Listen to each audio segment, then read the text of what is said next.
We're looking ahead. Quitters Day falls on the second Friday of January and typically refers to those who have already failed their New Year's resolutions.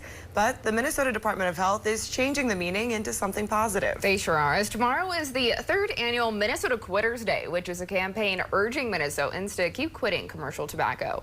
Northern News Now's Hannah Morgan now actually spoke with the Minnesota Department of Health to see what inspired this campaign. Good morning, Hannah.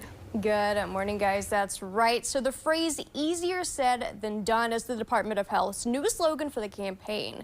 They told me it recognizes the challenges of quitting commercial tobacco, noting that most people make 8 to 10 quit attempts before quitting permanently.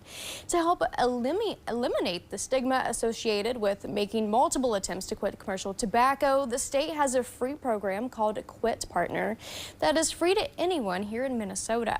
They offer one-on-one coaching by phone, text, or email, and Minnesota Quitters Day is a day to make folks aware of the services available to them. Trying to quit on their own without support.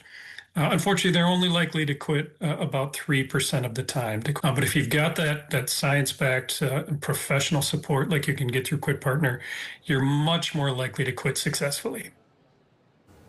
The Minnesota Department of Health says that signups for Quit Partners resources increased by 33% since the previous Minnesota Quitters Day in January 2025, noting that more than 5,000 Minnesotans enrolled. And Quit Partner also has special programs for Minnesotans living with mental illnesses or substance use disorders.